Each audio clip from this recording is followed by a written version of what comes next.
Hello guys, in this video I'm going to show you how to filter tasks in board view in the Asana app. But before that, don't forget to subscribe, leave a comment down below, because at 10,000 subscribers I'm going to show you my whole YouTube revenue statistics and growth strategy. So without further ado, let's just jump right into it. First we have to open up the Asana app. And here it opens up in the home menu where we have our projects, portfolios and goals.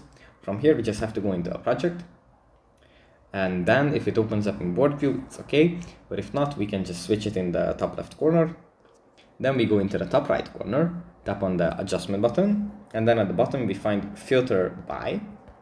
And here we can select our filter that we want to apply to the tasks in this view. It can either be none, just my tasks, due this week, or due next week.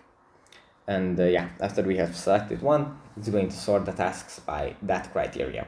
So that's pretty much it for this video. Hope it was helpful for you guys, and I'll see you in the next one.